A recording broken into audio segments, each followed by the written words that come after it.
مولانا منظور احمد قاسمی کے بیانات اور دروس کو سننے کے لیے مولانا صاحب کے آفیشیل یوٹیوب چینل مولانا منظور احمد آفیشیل کو سبسکرائب کریں۔ بسم اللہ الرحمن الرحیم۔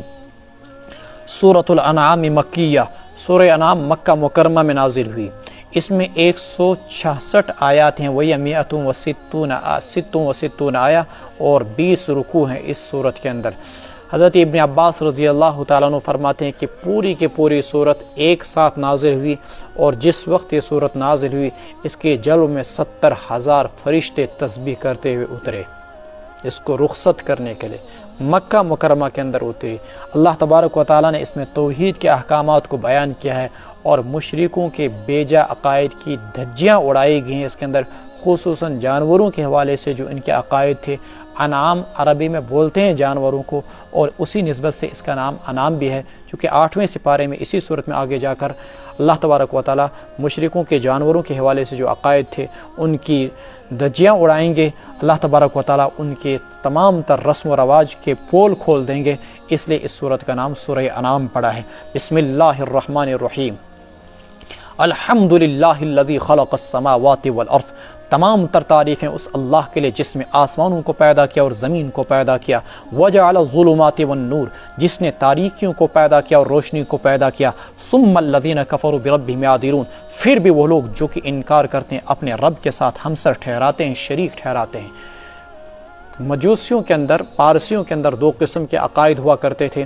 وہ کہتے تھے کہ اللہ تبارک و تعالیٰ 2 ہیں، ایک کہتے تھے یزداں اور دوسرے کو بولتے تھے اہرمن۔ خالق خیر کو یزداں کہتے تھے اور خالق شر کو اہرمن کہتے تھے۔ بالفاظ دیگر تاریکیوں کو، ظلمتوں کو، گناہوں کو پیدا کرنے والے کو کہتے تھے وہ اہرمن ہے، اور روشنی کو، بھلائیوں کو پیدا کرنے والے کو کہتے تھے وہ یزداں ہیں۔ گویا کہ ان کے ہاں 2 خدا تھے۔ اللہ رب العزت نے کہا کوئی 2 خدا نہیں، خالق خیر ہو یا خالق شر، ظلمات کا پیدا کرنے والا ہو یا روشنیوں کا پیدا کرنے والا، صرف ایک اللہ۔ اسی کو کہا وجعل الظلمات والنور۔ عیسائیوں نے یوں کہا کہ اللہ تبارک و تعالیٰ نے دو خدا اور بنائے، ایک عیسیٰ کو اور ایک مریم کو یا روح القدس کو، لیکن وہ دونوں خدا کے ساتھ آسمانوں میں چلے گئے۔ مشرکوں نے زمین میں پتھروں کے اور درختوں کے اور مٹیوں کے خدا بنائے۔ اللہ نے کہا آسمانوں کو بنانے والا بھی میں، نہ ادھر کوئی معبود، نہ زمین میں کوئی معبود، اگر ہے کوئی معبود تو صرف اور صرف ایک اللہ۔ ظلمتوں کو پیدا کرنے والا میں، روشنی کو پیدا کرنے والا میں۔ هو الذی خلقکم من طین، وہی تو وہ اللہ ہے جس نے تم کو مٹی سے پیدا کیا۔ جب پیدا کرنے والا میں تو خدا بھی تو میں ہی۔ ثم قضى اجلا، پھر اللہ نے موت کا ایک وقت مقرر کیا۔ واجل مسمى عنده، اللہ کے ہاں ہر چیز کے لیے وقت مقرر ہے۔ ثم انتم تمترون، پھر بھی تم شکوک و شبہات میں مبتلا ہو جاتے ہو۔ وهو اللہ فی السماوات وفی الارض، اللہ ہی آسمانوں میں بھی معبود، زمین میں بھی معبود۔ ایسا نہیں کہ جیسے تم نے عقائد بنا رکھیں 33 کروڑ دیوی دیوتا زمین کے اندر، عیسائیوں نے خدا کو آسمانوں میں بنا دیا اور یہ کہہ دیا کہ عیسیٰ بھی خدا آسمانوں میں، مریم بھی خدا آسمانوں میں، روح القدس بھی خدا آسمانوں میں۔ اللہ نے کہا نہیں، اللہ ہی خدا آسمانوں میں بھی اور زمینوں میں بھی۔ یعلم سرکم وجہرکم، وہ اللہ تمہاری ظاہری حالت کو بھی جانتا ہے، سرکم تمہارے مخفی حالتوں کو بھی جانتا ہے، وجہرکم اور تمہاری ظاہری حالت کو بھی۔ ویعلم ما تکسبون، اور جانتا ہے جو کچھ تم کرتے ہو، جو تم چھپاتے ہو وہ بھی جانتا ہے، وجہرکم جو تم ظاہر کرتے ہو وہ بھی جانتا ہے، جو تم اعمال کرتے ہو وہ بھی جانتا ہے۔ وما تأتیہم من آیۃ من آیات ربہم، نہیں آتی ان کے پاس کوئی بھی نشانی ان کے رب کی نشانیوں میں سے۔ ان کی آنکھوں پہ پردہ پڑا ہے، یہ ہر چیز سے اعراض اور بے رخی برتتے ہیں، یعنی کوئی بھی حقیقت کھل گئی جسے دیکھ کر انہیں ایمان لانا چاہیے لیکن یہ اعراض برتتے ہیں۔ فقد کذبوا بالحق، پس انہوں نے حق کو جھٹلایا جب وہ حق قرآن پیغمبر ان کے پاس آ گیا۔ فسوف یأتیہم انباء ما کانوا بہ یستہزئون، ان قریب آ جائے گی حقیقتیں ان کے پاس ان چیزوں کی جن کا یہ مذاق اڑایا کرتے تھے۔ قرآن کی صداقت، جنت و جہنم کی صداقت، پیغمبر کی صداقت، ساری حقیقتیں ان کے سامنے آشکارا ہو جائیں گی۔ الم یروا کم اہلکنا، کیا نہیں دیکھا انہوں نے، کم اہلکنا من قبلہم من قرن، کتنی ہی نسلوں کو ہم نے فنا کر دیا اس سے پہلے، مکننا ان سے پہلے، مکناہم فی الارض ما لم نمکن لکم، ہم نے ان کو زمین میں وہ طاقت دی تھی جیسی طاقت ہم نے تم کو نہیں دی۔ وما بلغوا معشار ما آتیناہم، جو طاقت پچھلی قوموں کو ہم نے دی تھی، جو عروج ان کو دیا تھا، یہ تو اس کے 10ویں حصے کو بھی نہیں پہنچے، پھر کس چیز پر یہ نازاں ہیں۔ وارسلنا السماء علیہم مدرارا، ہم نے ان پر آسمان سے مسلسل بارشیں برسائیں، وجعلنا الانہار تجری من تحتہم، اور ان پر نیچے سے دریا بہائے، فاہلکناہم بذنوبہم، پھر ہم نے ان کو ان کے گناہوں کی وجہ سے تباہ و برباد کر دیا، وانشأنا من بعدہم قرنا آخرین، اور ہم نے ان کے بعد دوسری قوموں کو پیدا کیا۔ قرآن جس جگہ نازل ہوا وہ مکہ اور مدینہ ہے، یہ حجاز ہے، یہاں آس پاس تبوک کی بستیاں تھیں، یہاں پر آس پاس ہجر کی بستیاں تھیں، جہاں پر قوم عاد و ثمود کو تباہ و برباد کیا گیا تھا، جہاں پر قوم لوط کو دریا برد کر دیا گیا تھا۔ فرماتے ہیں تم تو شام جاتے ہو، راستے میں ان قوموں کی تباہ کھنڈرات کو دیکھتے ہو اور ان کے محلات کو دیکھتے ہو، پہاڑوں کو چیر چیر کر جو انہوں نے مکانات بنائے وہ اپنی آنکھوں سے دیکھتے ہو، وہ ہیں کیوں نہیں، کہاں چلے گئے، کیوں؟ اس لیے کہ انہوں نے اللہ کی نافرمانی کی، تم ان کے راہوں پر چلتے ہو، کیا تم کو بھی صفائی ہستی سے مٹنا ہے؟ وَلَوْ نَزَّلْنَا عَلَيْكَ كِتَابًا، اگر ہم آپ پر کوئی تحریر اتاریں، فی قرطاس، کسی کاغذ میں لکھی ہوئی بھی، فَلَمَسُوا بِأَيْدِيهِمْ، پھر یہ ہاتھوں سے اس تحریر کو چھو بھی لینا، لَقَالَ الَّذِينَ كَفَرُوا، تب بھی کہیں گے وہ لوگ جنہوں نے کفر کیا، إِنْ هَذَا إِلَّا سِحْرٌ مُبِينٌ، یہ تو کھلم کھلا جادو ہے۔ عبداللہ بن امیہ مکہ مکرمہ میں اللہ کے رسول کے پاس آیا، کہا میں تب ایمان لاؤں گا جب اللہ کی طرف سے ایک چٹھی لاؤ گے میرے نام، اور وہ چٹھی میرے نام پر لکھی ہونی چاہیے باضابطہ طور پر، جس میں یہ لکھا ہو کہ اللہ کی جانب سے خط ہے عبداللہ ابن امیہ کے نام، اور پھر اللہ مجھے کہنا چاہیے عبداللہ ابن امیہ تو اس محمد رسول اللہ پر ایمان لیا، تم تب جا کر میں سوچوں گا ایمان لانے کے لیے۔ بعد میں کہنے لگا میں پھر بھی ایمان نہیں لاؤں گا، اگر تو آسمان سے خدا کی جانب سے میرے نام چٹھی لے آئے میں پھر بھی تجھ پر ایمان نہیں لاؤں گا۔ اتنی بڑی دشمنی کس نے کی؟ عبداللہ ابن امیہ نے۔ لیکن ہدایت کے فیصلے زمینوں پر نہیں آسمانوں پر ہوتے ہیں، اللہ کی قدرت دیکھیے، یہی عبداللہ ابن امیہ پھر ایمان بھی قبول کرتا ہے اور غزوہ طائف میں شہید ہو جاتا ہے، سن 8 ہجری میں غزوہ طائف میں شہید بھی ہو جاتا ہے، جو اللہ کے رسول سے اس قسم کے تقاضے چند ہی سال پہلے کر رہا تھا، ایمان کی دولت سے بہریاب بھی ہوئے اور اللہ تبارک و تعالیٰ نے ان کو نوازا بھی۔ وقالوا لولا انزل علیہ ملک، کہتے ہیں کیوں نہیں اس پر کوئی فرشتہ اترتا، ولو انزلنا ملکا لقضی الامر، اگر ہم فرشتہ بھی اتاریں، لقضی الامر ثم لا ينظرون، تب تو ان کا معاملہ ہی نمٹا دیا جائے، قصہ ہی ختم ہو جائے گا، پھر تو ان کو ڈھیل نہیں دی جائے گی۔ اللہ کو مقصود تھا کہ اس امت کو ابد الآباد کے لیے، ہمیشہ ہمیشہ کے لیے، قیامت تک کے لیے باقی رکھا جائے۔ پچھلی امتوں کو اللہ تعالیٰ نے، ہزاروں امتیں آئیں، اللہ نے ان کو فنا کر دیا، مٹ گئیں، پوری امت مٹ گئی۔ یہ بھی پتہ نہیں کہ پیغمبر کا کیا نام تھا، اور یہ بھی پتہ نہیں کہ اس امت کا کیا نام تھا، کون سی قوم تھی، ان کی بستیوں کا نام و نشان مٹ گیا، صفائی ہستی سے مٹ گئی ساری کی ساری قومیں۔ لیکن اللہ کو مقصود اور منظور تھا کہ یہ امت قیامت تک رہے، محمد رسول اللہ صلی اللہ علیہ وسلم کی۔ ادھر سے دستور خداوندی یہ تھا کہ جب کسی قوم پر واضح معجزات دکھلائے جائیں اور پھر بھی وہ ایمان نہ لائیں تو اللہ تعالیٰ اس قوم کو صفحہ ہستی سے مٹا دیتے ہیں۔ اسی لیے مشرکین مکہ کے ان مطالبوں کو اور تقاضوں کو پورا نہیں کیا گیا، جو وہ طرح طرح کے مطالبے کرتے تھے کہ اگر وہ واضح معجزات ان کو دکھلا دیے جائیں تو اس صورت میں اگر انہوں نے ایمان نہیں لایا تو وہ صفحہ ہستی سے مٹ جائیں گے، جبکہ اللہ کو اس قوم کو صفحہ ہستی سے مٹانا مقصود نہیں تھا، بلکہ اللہ کو اس قوم کو، اس امت محمدیہ کو قیامت تک باقی رکھنا مقصود تھا۔ جب انہوں نے یہ تقاضا یہ کیا، ایک ایسا ہونا چاہیے کہ آپ کے ساتھ کوئی فرشتہ ہو، آپ کیوں پیغمبر بن کے آئے؟ اللہ نے کوئی پیغمبر بھیجنا چاہیے تھا، چلو ٹھیک ہے، رسول کو، یہ فرشتے کو پیغمبر بنا کے بھیج، چلو ٹھیک ہے، آپ ہی اگر رسول ہے تو ایسا ہونا چاہیے کہ آپ کے ساتھ ہر وقت ایک فرشتہ ہونا چاہیے جو یہ کہے کہ یہ محمد اللہ تبارک و تعالیٰ کے رسول ہے۔ اس پر اللہ تبارک و تعالیٰ نے کہا کہ ٹھیک ہے، فرشتہ اگر ان کے ساتھ بھیج دیا جائے یا فرشتے کو ہی پیغمبر بنا کر بھیج دیا جائے، آئے گا کس شکل میں؟ جانوروں کی شکل میں آئے گا، تم قیامت کی صبح تک نہیں مانو گے۔ اگر انسانوں کی شکل میں آئے گا تو تمہارا وہی اعتراض پھر بھی باقی رہے گا، یہ تو ہمارا ہی جیسا انسان ہے، ہم اس کی بات کہاں مانیں؟ جو اعتراض تم آج محمد رسول اللہ صلی اللہ علیہ وسلم پر کر رہے ہو۔ وَلَوْ جَعَلْنَاهُ مَلَكًا لَجَعَلْنَاهُ رَجُلًا، اگر ہم پیغمبر کسی فرشتوں کو بناتے، لَجَعَلْنَاهُ رَجُلًا، تو ہم اس کو بھی انسان ہی بناتے، وَلَلَبَسْنَا عَلَيْهِمْ مَا يَلْبِسُونَ، اور جو شبہ اس وقت یہ لوگ کر رہے ہیں، جو شبہ یہ کر رہے ہیں اسی شبہ میں ان کو اس وقت بھی ہم مبتلا کر دیتے. وَلَقَدِ اسْتُهْزِئَ بِرُسُلٍ مِّن قَبْلِكَ، اور آپ سے پہلے رسولوں کا مذاق اڑایا گیا. فَحَاقَ بِالَّذِينَ سَخِرُوا مِنْهُم مَّا كَانُوا بِهِ يَسْتَهْزِئُونَ، بس گھیر لیا ان لوگوں کو جنہوں نے کہ مذاق اڑایا تھا. کس چیز نے؟ مَا كَانُوا بِهِ يَسْتَهْزِئُونَ، حَاقَ کا فاعل مَا كَانُوا بِهِ يَسْتَهْزِئُونَ، اس مذاق نے جو وہ مذاق پیغمبروں کے ساتھ کیا کرتے تھے. یعنی جس پہ عذاب کا انہوں نے مذاق اڑایا وہی عذاب آیا اور اس نے ان کو صفائی ہستی سے مٹا دیا. قُلْ سِیرُوا فِی الْأَرْضِ، اے محمد رسول اللہ صلی اللہ علیہ وسلم آپ کہہ دیجئے چلو پھرو زمین کے اندر. ثم انظروا، پھر دیکھو کہ جھٹلانے والوں کا انجام کیسا رہا. قُلْ لِمَن مَّا فِی السَّمَاوَاتِ وَالْأَرْضِ، آپ کہہ دیجئے کس کا ہے جو کچھ ہے آسمانوں اور زمینوں میں. قُلْ لِلَّهِ، وہ کہیں گے اللہ ہی کا ہے. کتب علی نفسہ الرحمہ، اللہ نے اپنے اوپر رحمت کو لازم کر دیا. لَيَجْمَعَنَّکُمْ إِلَىٰ يَوْمِ الْقِیامَةِ لَا رَیْبَ فِیہ، اللہ تم سب کو ضرور اکٹھا کرے گا قیامت کے دن جس میں کوئی شک و شبہ نہیں. الذین خسروا انفسهم فهم لا یؤمنون، جنہوں نے اپنے لیے نقصان اٹھانا ہی طے کر رکھا ہے وہ لوگ ایمان نہیں لائیں گے. وَلَهُ مَا سَکَنَ فِی اللَّیلِ وَالنَّهَارِ وَهُوَ السَّمِیعُ الْعَلِیمُ، اللہ ہی کا ہے دن و رات کی آغوش میں جو چیزیں بھی ہیں. فی اللیل والنہار، دن و رات کی آغوش میں. ما سکن، دن و رات کی آغوش میں جو چیزیں بھی ہیں. لہو، وہ اللہ ہی کی ہیں. وہ السمیع العلیم، اللہ سننے والا، اللہ جاننے والا بھی ہے. یہاں پر اللہ تبارک و تعالیٰ نے گویا کہ سیرو فی الارض کے ذریعے سے زمین میں سفر کرنے کی اللہ تعالیٰ نے اجازت دی.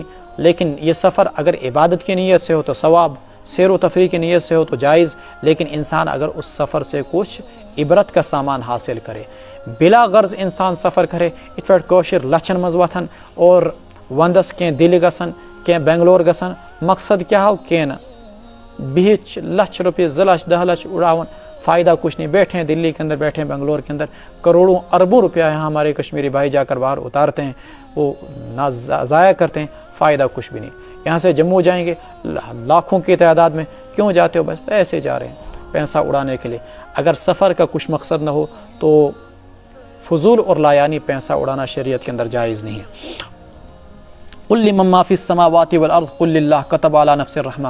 حضرت ابو ہریرہ رضی اللہ تعالیٰ عنہ فرماتے ہیں اللہ رب العزت نے جب زمین و آسمان کو پیدا کیا تو اور پوری مخلوقات کو پیدا کیا تو اللہ نے عرش پر یہ جملہ لکھ دیا، ان رحمتی سبقت علی غضبی، میری رحمت اور میری مہربانی ہمیشہ میرے غضب پر غالب رہے گی. اسی رحمت کے نتیجے میں آپ دیکھ لیجئے زمین و آسمان میں اتنے کروڑوں اربوں لوگ اللہ کی صرف نافرمانی نہیں بلکہ اللہ کی بغاوت کرتے ہیں، اللہ کو چیلنج کرتے ہیں، اللہ سے بے وفائی کرتے ہیں، لیکن اللہ پھر بھی سب کو معاف کر ہی دیتا ہے. قل اغیر اللہ اتخذ ولیا فاطر السماوات والارض، آپ کہہ دیجئے کیا اللہ کو چھوڑ کر میں کسی اور کو دوست بناؤں؟ اس اللہ کو چھوڑ کر جو کہ آسمانوں اور زمینوں کا پیدا کرنے والا ہے. فاطر السماوات والارض وهو يطعم ولا يطعم، وہ اللہ درا حالے کے کھلاتا ہے، ولا یطعم، اور اس کو کھلایا نہیں جاتا. کیا اسے چھوڑ کر میں کسی اور کو دوست بناؤں؟ ہرگز نہیں. قل انی امرت ان اکون، دنیا میں بھی اسی کے گیت گائے جاتے ہیں جو کھلانے والا ہوتا ہے. جب کائنات کو بنانے والا اللہ، کھلانے والا وہ، تو اس کے گیت نہ گاؤں، اس کو دوست نہ بناؤں تو پھر کس کو؟ قل انی امرت ان اکون اول من اسلم، آپ کہہ دیجئے مجھے یہ حکم دیا گیا ہے ان اکون اول من اسلم، کہ میں رب کی فرما برداری میں پیش رہوں، سب سے آگے آگے رہوں. ولا تکونن، اور اے لوگو تم ہرگز مشرکوں میں سے نہ بنو. قل انی، تو ہرگز مشرکوں میں سے نہ بن. قل انی اخاف ان عصیت ربی عذاب یوم عظیم، آپ کہہ دیجئے مجھے ڈر ہے اگر میں نے اپنے رب کی نافرمانی کی، ایک بڑے دن کے عذاب کی. من یصرف عنہ یومئذ فقد رحمہ، جس سے اس دن عذاب کو پھیر دیا گیا اس پر اللہ نے رحم کھایا. بھائیو، ہمارے یہاں پر بیٹھنے کا مقصد یہ ہے کہ ہم اللہ کے عذاب سے بچ جائیں. اس قرآن کے سیکھنے کا مقصد نفس پر جبر کر کے یہاں پر بیٹھے ہم اس وقت قرآن سن رہے ہیں، بس صرف اللہ سے یہی ہم دعا کریں گے، التجا کریں گے، فریاد کریں گے اللہ ہمیں بھی ان لوگوں میں شامل فرما جو تیرے عذاب سے بچ جائیں، ان لوگوں میں شامل فرما جن پر تو رحم کرے. وذالک الفوز المبین، اور یہی ہے بڑی کامیابی. وَإِن يَمْسَسْكَ اللَّهُ بِضُرٍّ فَلَا كَاشِفَ لَهُ إِلَّا هُوَ، اور اگر اللہ آپ کو کوئی نقصان پہنچانا چاہے، اللہ کی جانب سے اس نقصان کو ٹالنے والا کوئی نہیں مگر اللہ. وَإِن يَمْسَسْكَ بِخَيْرٍ، اور اگر اللہ آپ کو کوئی بھلائی پہنچانا چاہے تو اللہ ہر چیز پر قدرت رکھنے والا ہے. ابن عباس رضی اللہ تعالیٰ عنہ کو اللہ کے رسول صلی اللہ علیہ وسلم نے ایک دن اپنے سواری پہ پیچھے بٹھایا، بہت ساری نصیحتیں کی، من جملہ ان میں سے یہ بھی تھے وَإِذَا اسْتَعَنْتَ فاستعین باللہ، جب دنیا میں مدد کسی سے مانگنی ہو تو صرف اللہ سے مدد مانگنا۔ اور پھر اس کے بعد کہا مخلوق وغیرہ سے ڈرنے کی کوئی ضرورت نہیں، اگر اللہ نے تمہاری تقدیر میں کوئی نفع پہنچانا رکھ دیا ہو، ساری کائنات مل کر اگر چاہے تم سے اس نفع کو چھیننا تو تمہیں اس نفع سے محروم نہیں کر سکتی، اور اللہ نے اگر تمہارے مقدر میں لکھ دیا ہے کہ تمہیں کوئی نقصان پہنچے گا، ساری کائنات مل کر اگر تمہیں اس نقصان سے بچانا چاہے تو اللہ کے مقابلے میں تمہیں کوئی اس نقصان سے نہیں بچا سکتا۔ انسان کا یہ یقین، یہ توکل، یہ اللہ کے ذات پر بھروسہ ہونا چاہیے کہ نافع اور ضار ذات صرف اللہ کی ہے، مخلوق ہمارا کچھ بگاڑ نہیں سکتی، دشمن ہمارا کچھ بگاڑ نہیں سکتے۔ اگر اللہ سے بن گئی، اللہ ہمارا بن گیا، اللہ سے تعلق قائم ہو گیا، اللہ سے دوستی ہوگی، خدا کی قسم پھر تو مزے مزے، پھر کائنات ہمارا کچھ بگاڑ نہیں سکتی۔ لیکن اگر اللہ سے دوستی نہیں ہوئی پھر بڑا مشکل ہے مسئلہ۔ وَهُوَ الْقَاهِرُ فَوْقَ عِبَادِهِ، اللہ ہی اپنے بندوں پر غالب ہے۔ وَهُوَ الْحَكِيمُ الْخَبِيرُ۔ مشرکین کو خطاب ہے، قل ای شیء اکبر شہادہ، تم میری رسالت پر ایمان نہیں لاتے، قرآن کی کتاب خداوندی ہونے پر، کلام خداوندی ہونے پر ایمان نہیں لاتے، بتاؤ ای شیء اکبر شہادہ، سب سے بڑھ کر کس کی گواہی ہے؟ قل اللہ، اے پیغمبر صلی اللہ علیہ وسلم آپ ان کو کہہ دیجئے سب سے بڑی گواہی اللہ ہی کی ہے۔ شہید بینی و بینکم، وہی اللہ میرے اور تمہارے درمیان گواہ ہے۔ جب اللہ میری رسالت کی گواہی دیتا ہے تم کون ہوتے ہو انکار کرنے والے؟ نہ مانو تو مجھے کچھ فرق نہیں پڑتا جبکہ اللہ میرا گواہ ہے۔ وَأُوحِيَ إِلَيَّ هَذَا الْقُرْآنَ، میری طرف اس قرآن کو وحی کیا گیا تاکہ میں تمہیں ڈراؤں اس کے ذریعے سے۔ وَمَن بَلَغَ، اور اسے جس تک یہ قرآن پہنچے۔ یہ رسول اکرم صلی اللہ علیہ وسلم کے خاتم النبیین ہونے پر من بلغ کا جملہ دال ہے کہ قیامت تک کے لیے قرآن جس تک پہنچے اس کے لیے اللہ کے رسول صلی اللہ علیہ وسلم پیغمبر ہیں۔ اِنَّکُمْ لَتَشْهَدُونَ، آج یہ قرآن ہم تک پہنچا اور پوری انسانیت تک پہنچا تو گویا کہ اس قرآن کے ذریعے سے اللہ تبارک و تعالی ہم سب کو ہدایت دے اور ہمیں یہ انذار کی صفت حاصل ہونی چاہیے۔ اِنَّکُمْ لَتَشْهَدُونَ أَنَّ مَعَ اللَّهِ آلِهَةً أُخْرَىٰ، کیا تم اس بات کی گواہی دیتے ہو کہ اللہ کے ساتھ اور بھی معبود ہیں؟ قُل لَا أَشْهَدُ، آپ کہہ دیجئے میں نہیں گواہی دیتا۔ قل، آپ کہہ دیجئے انما الہ واحد، اللہ تو بس صرف ایک ہی معبود ہے۔ واننی بریء مما تشرکون، اور میں بیزار ہوں ان چیزوں سے جنہیں تم خدا کے ساتھ شریک ٹھہراتے ہو۔ ابو طالب نے اللہ کے رسول صلی اللہ علیہ وسلم کی رسالت کی گواہی دی، وہ بھی توحید کا قائل تھا، اور اسی طریقے سے ہرقل نے رسول اللہ صلی اللہ علیہ وسلم کی توحید کی گواہی دی اور وہ بھی توحید کا قائل تھا۔ بتائیے نا پھر وہ کیوں مومن نہ ہوئے؟ اس لیے کہ انہوں نے اپنے معبودان باطلہ سے بیزاری کا اظہار نہیں کیا۔ مفسرین نے اس آیت سے مسئلہ مستنبط کیا، ایمان ہونے کے لیے، مسلمان ہونے کے لیے صرف لا الہ الا اللہ محمد رسول اللہ کہنا کافی نہیں، بلکہ اپنے معبودان باطلہ سے بیزاری کا اظہار بھی ضروری ہے، جس کا ہرقل نے اظہار نہیں کیا تھا۔ وَإِنَّنِي بَرِيءٌ مِّمَّا تُشْرِكُونَ الَّذِينَ آتَيْنَاهُمُ الْكِتَابَ، جنہیں ہم نے کتاب دی، يَعْرِفُونَهُ، وہ اس پیغمبر کے پیغمبر ہونے کو پہچانتے ہیں ایسے ہی كَمَا يَعْرِفُونَ أَبْنَاءَهُمْ، جیسا کہ وہ اپنے بیٹوں کے بارے میں بیٹا ہونے کا علم جانتے ہیں۔ الَّذِينَ خَسِرُوا أَنفُسَهُمْ، جنہوں نے اپنے آپ کے بارے میں یہ طے کر لیا کہ ہمیں نقصان اٹھانا ہی ہے، یہی تو ہیں وہ لوگ جو ایمان نہیں لاتے۔ عبداللہ ابن السلام نے کہا تھا ہمیں اپنے بیٹے کے بارے میں ہونے میں شک ہو سکتا ہے کہ نہ معلوم یہ ہمارا بیٹا ہو یا نہ ہو، ممکن ہے شک ہو سکتا ہے کہیں بیوی نے خیانت نہ کی ہو، لیکن تورات میں محمد رسول اللہ صلی اللہ علیہ وسلم کے بارے میں اتنی پیشن گوئیاں ہیں، اتنی نشانیاں ہیں، اتنی علامتیں ہیں کہ ان نشانیوں اور ان علامتوں کو دیکھنے کے بعد آپ کے رسول ہونے کے بارے میں ہمیں ذرہ برابر بھی کوئی شک و شبہ نہیں ہو سکتا۔ بیٹے کے بارے میں تو شک و شبہ ہو سکتا ہے، لیکن آپ کے رسول ہونے کے بارے میں کوئی شک و شبہ نہیں۔ پھر کیوں نہیں ایمان لایا؟ وہی نذرانوں کے لالچ، اقتدار کے لالچ اور تعصب، ضد، حسد۔ بنو اسحاق کے اندر پیغمبر کیوں نہیں آیا؟ بنو اسماعیل کے اندر کیوں آیا؟ ومن اظلم ممن افترى على الله كذبا۔ ایک دن اخنس ابن شریق نے ابو جہل سے کہا، ابو الحکم، اے ابو الحکم، عرب اس کو ابو الحکم کہتے تھے، حکمت کی جمع دانائیوں والا۔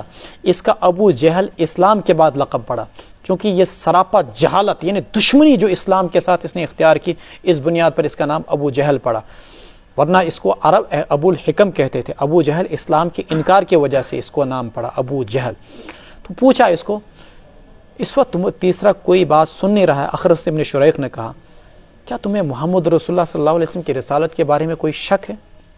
اس نے کہا بھائی دیکھ، اس وقت کوئی تیسرا سن تو نہیں رہا ہے، یہ پکا مجھے یقین ہے کہ اللہ کے رسول ہیں، اس لیے کہ ساری زندگی محمد نے کبھی جھوٹ نہیں بولا، تو رسالت کے بارے میں، اللہ کے بارے میں جھوٹ کہاں بولے گا؟ لیکن مسئلہ صرف یہ ہے کہ یہاں دو خاندان تھے، بنو عبد مناف، بنو قصی۔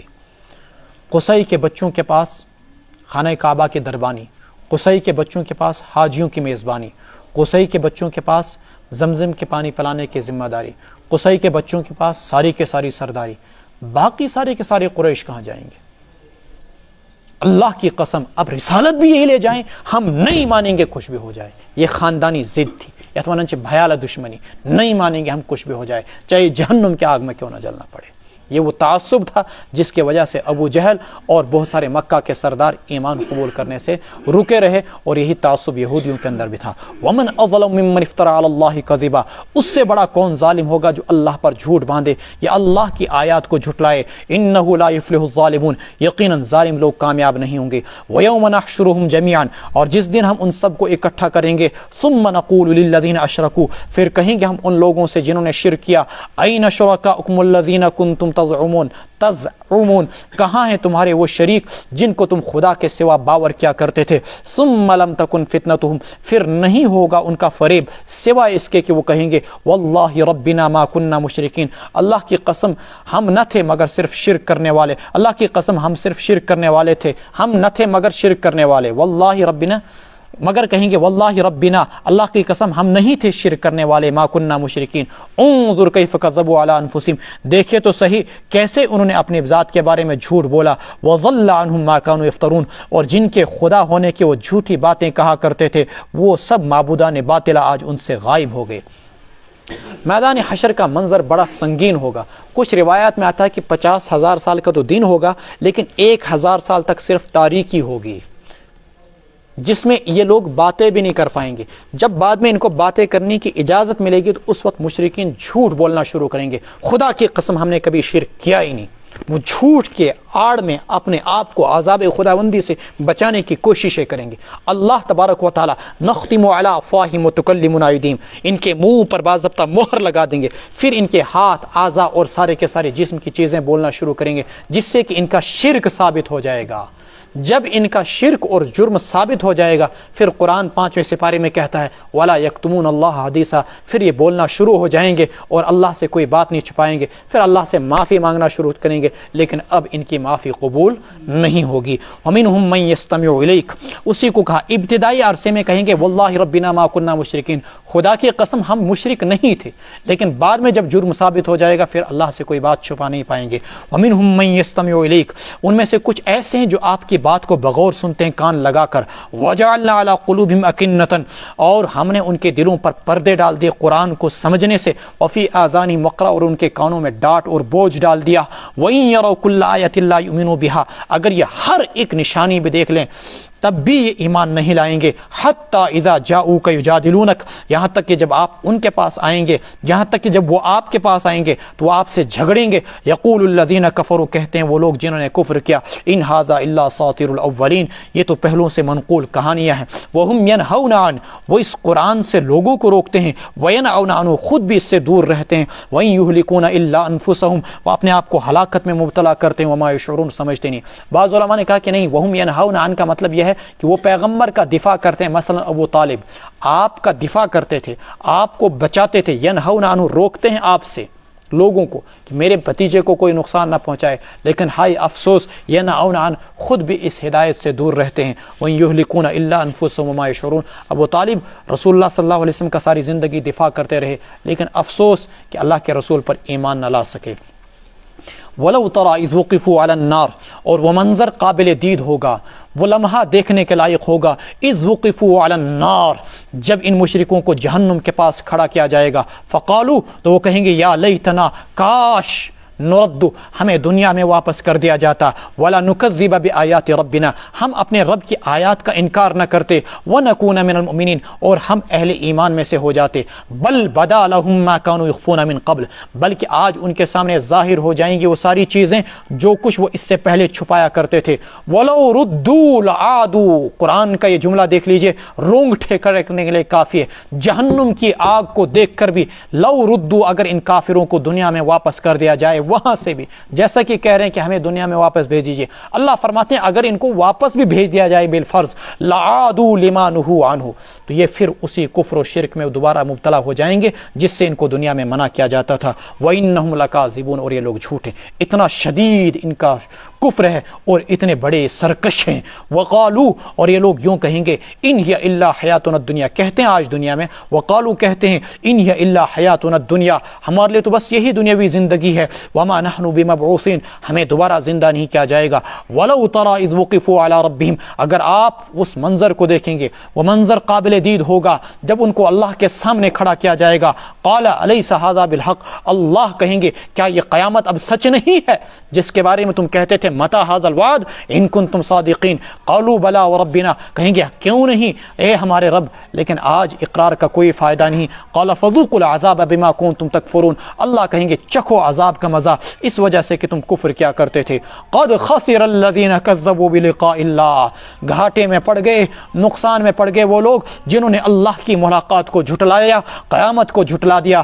حتی اذا جاءتهم الساعة بغتة، یہاں تک کہ جب قیامت انہیں آ گئی اچانک، قالوا یا حسرتنا، اب قیامت کے دن کہیں گے ہائے افسوس، علی ما فرطنا فیہا، ان کوتاہیوں پر جو ہم نے دنیا میں برتی، وہم یحملون اوزارہم علی ظہورہم، آج وہ اپنے گناہوں کا بوجھ اپنے کندھوں پر اٹھائے ہوں گے، اپنے پیٹھوں پر اٹھائے ہوں گے۔ الا ساء ما یزرون، کتنا ہی برا ہے وہ بوجھ جو وہ اٹھائے ہوں گے۔ وما الحیاۃ الدنیا الا لعب ولہو، دنیاوی زندگی تو ایک خواب سی رہ گئی اور نہیں ہے دنیاوی زندگی مگر کھیل اور تماشا۔ وللدار الآخرۃ خیر للذین یتقون، اور آخرت کا گھر ہی بہتر ہے ان لوگوں کے لیے جو اللہ سے ڈرتے ہیں۔ افلا تعقلون، سمجھتے کیوں نہیں ہو تم لوگ؟ قد نعلم انه لا يحزنك الذي يقولون فانهم لا يكذبونك، ہم جانتے ہیں کہ غمگین کر دیتی ہے وہ بات جو وہ لوگ کہتے ہیں آپ سے، فانهم لا يكذبونك، یہ ظالم آپ کو نہیں جھٹلاتے ہیں، ولكن الظالمین بآیات اللہ یجحدون، یہ ظالم اللہ کی آیات کا اصلا انکار کرتے ہیں۔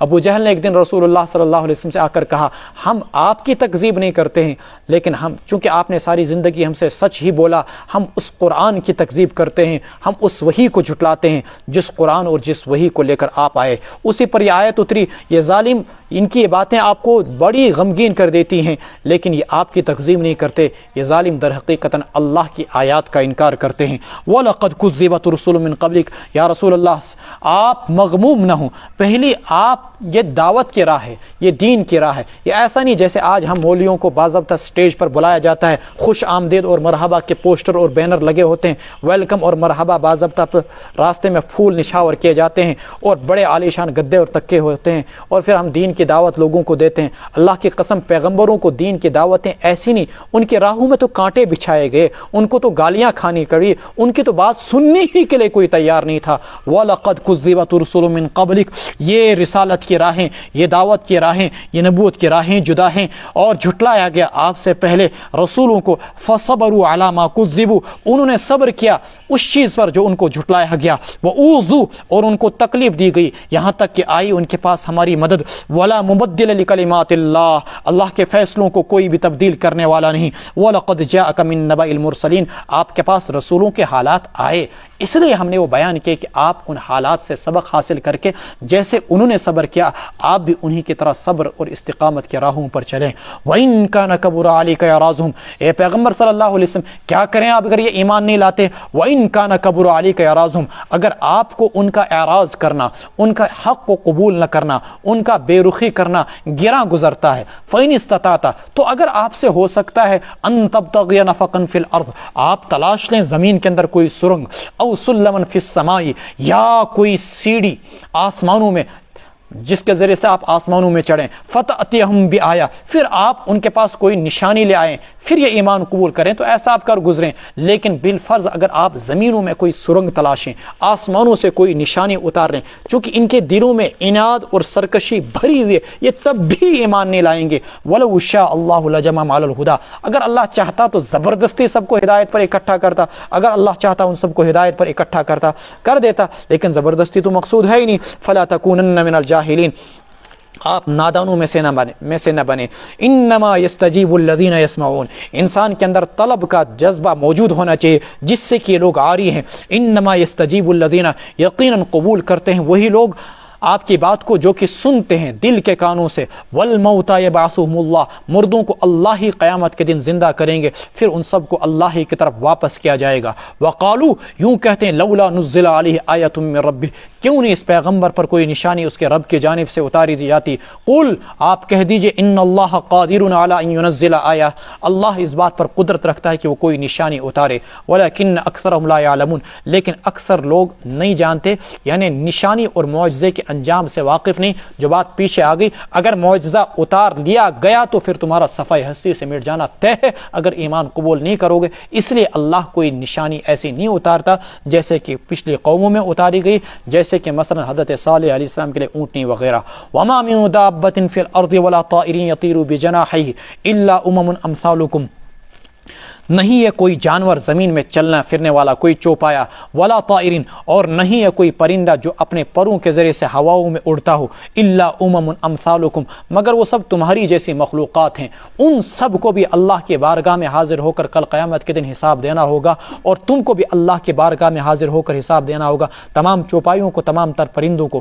ایک روایت ہے، فرماتے ہیں حتی تقاد الشاۃ القرناء من الشاۃ الجلحاء، قیامت کا دن ہوگا یہاں تک کہ بے سینگ بکری کو باضابطہ طور پر انصاف دلایا جائے گا سینگ دار بکری کے ذریعے سے، کہ دنیا میں اگر کسی سینگ دار بکری نے بے سینگ بکری کو مارا ہوگا، قیامت کے دن ان کو بھی باضابطہ طور پر اللہ تعالیٰ انصاف دلائیں گے، اور پھر اس کے بعد ان جانوروں سے کہا جائے گا، مخلوقات اور پرندوں سے، کون و ترابا، مٹی ہو جاؤ، وہ سب مٹی ہو جائیں گے۔ اس وقت کافر بھی تمنا کریں گے کاش ہم بھی مٹی ہو جاتے، لیکن وہ مٹی نہیں ہوں گے۔ اللہ تعالیٰ فرماتے ہیں ما فرطنا فی الکتاب من شیء، ہم نے لوح محفوظ میں کوئی بھی چیز، کوئی بھی کمی نہیں چھوڑی، سب کچھ لکھ دیا ہے۔ ثم الی ربہم یحشرون، پھر ان سب کو اللہ کے پاس جمع کیا جائے گا۔ والذین کذبوا بآیاتنا، یہ لوگ جو ہماری آیات کی تکذیب کرتے ہیں، صم و بکم، یہ بہرے ہیں، یہ گونگے ہیں، حق جب سن نہ سکے تو وہ آنکھیں، وہ کان بہرے ہی ہیں، حق انسان بول نہ سکے تو وہ زبان گونگی ہیں، فی الظلمات، تاریکیوں میں، بظاہر تو سورج کی روشنی میں ہے، ترقی بھی ہے، سائنس بھی ہے، سب کچھ، لیکن روح ان کی ظلمت کے اندر ہے۔ من یشاء اللہ یضلل، جسے اللہ چاہے گمراہ کر دے، ومن یشاء یجعلہ علی صراط مستقیم، جسے اللہ چاہے اسے صراط مستقیم پر ڈال دے۔ قل، آپ کہہ دیجئے، کیا خیال ہے تمہارا، ان اتاکم عذاب اللہ، اگر آ جائے تمہارے پاس اللہ کا عذاب، او اتتکم الساعۃ، یا آ جائے تمہیں قیامت، اغیر اللہ تدعون، کیا تب بھی تم اللہ کو چھوڑ کر دوسروں کو پکارو گے؟ ان کنتم صادقین، اگر تم سچے ہو۔ نہیں نہیں، ہرگز نہیں، تم اللہ کو چھوڑ کر کسی اور کو ہرگز نہیں پکارو گے اگر اللہ کا عذاب آئے گا۔ بل ایاہ تدعون، بلکہ اللہ ہی کو تم پکارو گے۔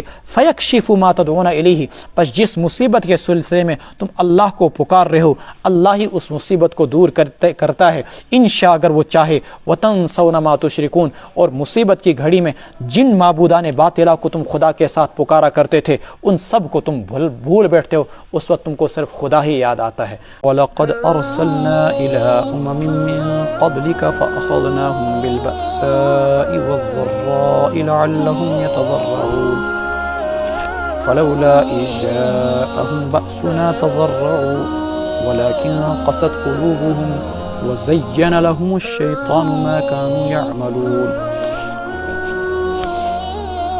اور یقیناً ہم نے پیغمبر بھیجے آپ سے پہلے دیگر قوموں کی طرف، لوگوں کی طرف، قوموں کی طرف، فَأَخَذْنَاهُم بِالْبَأْسَاءِ وَالضَّرَّاءِ، سو ہم نے ان کو گرفتار کیا، بالبأساء والضراء، مالی تنگیوں میں، جسمانی بیماریوں میں، سختیوں میں اور تنگیوں میں، لعلہم یتضرعون، تاکہ وہ عاجزی دکھائیں۔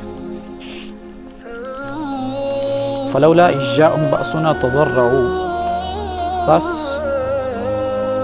کیوں نہ وہ گڑ گڑائے جب ان پر سختی آئی ہماری جانب سے، ولیکن قست قلوبہم، لیکن ان کے دل سخت ہو گئے تھے، وزین لہم الشیطان ما کانوا یعملون، اور شیطان نے ان کے لیے ان کے اعمال مزین کر رکھے تھے۔ اللہ تبارک و تعالیٰ کا دستور ہے کہ رب العالمین جب کسی قوم کی طرف کسی پیغمبر کو بھیجتے ہیں تو قوم کو دو حالات سے دوچار کرتے ہیں، ایک سختیوں سے اور ایک فراخی وسعت اور نعمتوں سے۔ سختیوں سے دوچار کرنے کا مقصود یہ ہوتا ہے تاکہ یہ قوم مصیبتوں میں پھنس کر اللہ تعالیٰ کی طرف رجوع کرے اور گڑ گڑائے اور ایمان لے آئے. اور نعمتوں سے نوازنے کا مقصد یہ ہوتا ہے تاکہ یہ لوگ اللہ تبارک و تعالیٰ کے شکر گزار بندے بن جائیں. یہاں پر بھی اللہ تبارک و تعالیٰ نے اسی مضمون کو بیان کیا. آپ سے پہلے جو بہت ساری قومیں گزری ان قوموں کی طرف ہم نے پیغمبروں کو بھیجا. اگر پیغمبر ابتداء ہی ایمان لے آتے تو ان کو سختیوں سے دوچار نہ کیا جاتا، پریشانیوں میں مبتلا نہ کیا جاتا، لیکن لوگوں نے ایمان نہیں لایا تو اللہ تعالیٰ ابتداء لوگوں کو بالبأساء والضراء مختلف سختیوں میں اور تنگیوں میں مبتلا کرتے ہیں، جو جسمانی بھی ہوتی ہے اور مالی بھی ہوتی ہے. یعنی مال کے لحاظ سے کبھی غربت میں مبتلا کیا، والضراء، اور کبھی اللہ تبارک و تعالیٰ نے ان کو جسمانی سختیوں میں مبتلا کیا. ان ساری سختیوں میں مبتلا کرنے کا مقصد یہ ہوتا ہے لعلہم یتضرعون، کہ لوگ بارگاہ خداوندی میں عاجزی دکھلائیں اور گڑ گڑائیں، اللہ تبارک و تعالیٰ کے جانب رجوع کریں ان مصیبتوں میں. آگے اللہ تبارک و تعالیٰ فرماتے ہیں افسوس لوگوں پر کہ ہماری مصیبتیں ان پر آئیں، تضرعوا ولکن قست قلوبہم، وہ گڑ گڑائے نہیں، ان کے دل سخت ہو گئے تھے. کیوں نہ گڑ گڑایا انہوں نے جب ہماری جانب سے ان پر سختیاں آئی تھی؟ اللہ تعالیٰ خود ہی جواب دے رہے ہیں اس لیے کہ ان کے دل سخت ہو گئے تھے اور شیطان نے ان کے ان اعمال کو جو وہ کر رہے تھے، غلط شرک کر رہے تھے یا اللہ تعالیٰ کی نافرمانی کر رہے تھے، گناہ کر رہے تھے، شیطان نے ان کے اعمال ان کے سامنے سجا سجا کر پیش کیے، جس سے ان کو لگا کہ ہم جو کچھ کر رہے ہیں اچھا اور بہتر کر رہے ہیں. وَزَيَّنَ لَهُمُ الشَّيْطَانُ مَا كَانُوا يَعْمَلُونَ فَلَمَّا نَسُوا مَا ذُكِّرُوا بِهِ فَتَحْنَا عَلَيْهِمْ أَبْوَابَ كُلِّ شَيْءٍ، پس جب وہ بھلا بیٹھے ما ذُكِّرُوا بِهِ، ان نصیحتوں کو جو انہیں کی گئی تھی، فتحنا علیہم ابواب کل شیء، تو ہم نے ان پر ہر چیز کے دروازے کھول دے. فتحنا علیہم ابواب کل شیء حتی اذا فرحوا بما اوتوا، یہاں تک کہ جب وہ اترانے لگے ان نعمتوں پر جو انہیں اللہ کی جانب سے دی گئی تھی، اخذناہم بغتۃ، ہم نے ان کو اچانک پکڑا، فاذا هم مبلسون، وہ حیران و پریشان رہ گئے. یہ پھر اللہ تعالیٰ نے ان پر جب وہ ایک طریقے سے راہ راست پر نہ آئے تو اللہ تبارک و تعالیٰ فرماتے ہیں پھر اس کے بعد کیا کیا، ہم نے ان پر اپنی نعمتوں کے دروازے کھول دے. فتحنا علیہم ابواب کل شیء. اور انسان کی فطرت یہ ہے کہ دولت زیادہ آ جائے انسان کو تو انسان باغی بن جاتا ہے. ولو بسط اللہ الرزق لبغوا فی الارض، اگر اللہ روزی کے دروازے لوگوں پر کھول دے تو لوگ زمین میں بغاوت مچانا شروع کر دیں. ہم بچوں کو کہا کرتے تھے کلاس میں کبھی کبھی، بیٹا اگر تم سب کو 1-1 لاکھ مل جائے یا 1-1 کروڑ مل جائے تو امز پیر بکاں سایت قرآن، تو امز بنے کا عالم تو مفتی، کون پڑھے گا؟ کوئی بھی نہیں پڑھے گا، سب کے سب زیرو بن جائیں گے. تو یہی اللہ تعالیٰ فرماتے ہیں کہ لو بسط اللہ الرزق لبغوا فی الارض. یہاں ان قوموں کے ساتھ بھی ایسا ہی ہوا، جب اللہ نے ان پر رحمتوں کے دروازے کھول دیے، نعمتوں کے دروازے کھول دیے، لوگوں کو لگا کہ بس اب تو اللہ ہم سے راضی ہے، کوئی ٹینشن نہیں. حتی اذا فرحوا، وہ مست اور مگن ہو گئے ان نعمتوں پر جو ان کو دی گئی تھی، پھر اللہ کی پکڑ اچانک آئی. اخذناہم بغتۃ فاذا هم مبلسون، اللہ نے ان کو صفحہ ہستی سے مٹا دیا. فقطع دابر القوم الذین ظلموا، وہ حیران رہ گئے، بس جڑ مٹا دی گئی ان لوگوں کی جنہوں نے ظلم کیا تھا. والحمدللہ رب العالمین، رزنا و خدائے سن، تمام تر تعریفیں اللہ کے لیے جو سارے جہانوں کا پالنہار ہے. انفرادی معاملات ہو زندگی میں لوگوں کے یا قوموں کی اجتماعی، وہ دنیا کی کوئی بھی قوم ہو جو دولت کے اندر مست و مگن ہو جاتی ہے، وہ کوئی بھی مسلمان ملک ہو یا کوئی قوم ہو یا فرد ہو، اگر لوگ اللہ کی دی ہوئی دولت میں مست و مگن ہو جائیں اور بے خوف اور نڈر ہو جائیں تو ایسے لوگوں کو ڈرنا چاہیے کہ نامعلوم کہیں یہ اللہ تبارک و تعالیٰ کی جانب سے ڈھیل تو نہیں ہے، استدراج تو نہیں ہے. استدراج کا مطلب یہ ہوتا ہے کہ اللہ گناہوں کے باوجود لوگوں کو دولت سے نوازے، اور یہ اللہ تعالیٰ کی جانب سے ایک قسم کی لعنت ہوتی ہے کہ گناہوں کے باوجود خوب دولت ملے. اور جب گناہوں کے باوجود خوب دولت ملتی ہے اس کے بعد کیا ہوتا ہے کہ ایسی پکڑ آتی ہے اللہ تعالیٰ کی طرف سے کہ اس قوم کو مٹا ہی دیا جاتا. فَقُطِعَ دَابِرُ الْقَوْمِ الَّذِينَ ظَلَمُوا وَالْحَمْدُ لِلَّهِ رَبِّ الْعَالَمِينَ. تو اچھے اور برے حالات جو انسان پر آتے ہیں وہ بھی سدھار کے لیے آتے ہیں، اور انسان پر جو سختیاں آتی ہیں سدھار کے لیے آتی ہیں. نعمتیں اللہ تعالیٰ کی جانب سے آتی ہیں اس لیے کہ بندہ شاکر بن جائے، شکر گزار بن جائے. مصیبتیں اور پریشانیاں آتی ہیں اس لیے تاکہ بندہ صبر کرنے والا بن جائے. قُلْ أَرَأَيْتُمْ إِنْ أَخَذَ اللَّهُ سَمْعَكُمْ وَأَبْصَارَكُمْ. بعض علماء نے یہاں پر سیلاب آیا تھا 2014 میں، تو ان آیات کو کثرت سے لوگوں کے سامنے جگہ جگہ جا کر پڑھا تھا کہ لوگوں، اللہ تبارک و تعالیٰ نے تم کو اچھے اور برے حالات سے نوازا لیکن تم سدھرتے نہیں ہو. یہ جو رحمتیں مل رہی ہیں اللہ تعالیٰ کی طرف سے، تم کو نعمتیں مل رہی ہیں، انعامات، کہیں تم گناہوں میں مبتلا ہو کر اللہ کے قہر کا شکار نہ ہو جانا جیسا کہ آج تمہارے ساتھ ہو رہا ہے. قُلْ أَرَأَيْتُمْ إِنْ أَخَذَ اللَّهُ سَمْعَكُمْ وَأَبْصَارَكُمْ وَخَتَمَ عَلَى قُلُوبِكُمْ مَنْ إِلَٰهٌ غَيْرُ اللَّهِ يَأْتِيكُمْ بِهِ انظُرْ كَيْفَ نُصَرِّفُ الْآيَاتِ ثُمَّ هُمْ يَصْدِفُونَ. آپ فرما دیجئے کیا خیال ہے تمہارا اگر اللہ تمہارے کانوں کو چھین لے، کانوں کو لے لے، وَأَبْصَارَكُمْ اور تمہارے آنکھوں کو چھین لے، وَخَتَمَ عَلَى قُلُوبِكُمْ تمہارے دلوں پر مہر لگا دے. کون ہے اللہ کو چھوڑ کر غیر اللہ یأتیکم بہ جو تم کو یہ چیزیں واپس لوٹا دے. انظر کیف نصرف الآیات، دیکھیں ہم کس طریقے سے نشانیوں کو بار بار ان کے سامنے پھیر پھیر کر بیان کرتے ہیں. ثم ہم یصدفون، یہ پھر بھی بے رخی برتتے ہیں، پھر بھی اعراض برتتے ہیں. دیکھیے ایک تو یہ ہے کہ اللہ تبارک و تعالیٰ نے کسی انسان کی آنکھوں کی بینائی چھین لی، بہت بڑی محرومی ہے. اللہ تعالیٰ نے ظاہراً کسی انسان کی کانوں کی سننے کی طاقت چھین لی، بہت بڑی محرومی ہے. اللہ تعالیٰ نے کسی کا دماغ چھین لیا. اللہ تعالیٰ رچن پاگل گو بنت کنسا، ہمارے معاشرے میں ایسے ہو جاتے ہیں، اللہ حفاظت فرمائے. یہاں ایک فرد آیا کرتا تھا چند سال پہلے، قاری صاحب جانتے ہوں گے، تم سوچنا یاسین سوچتے تھے ہمامس پر پارن سورہ یاسین، تھوڑی بہت عقل تھی اس کے اندر.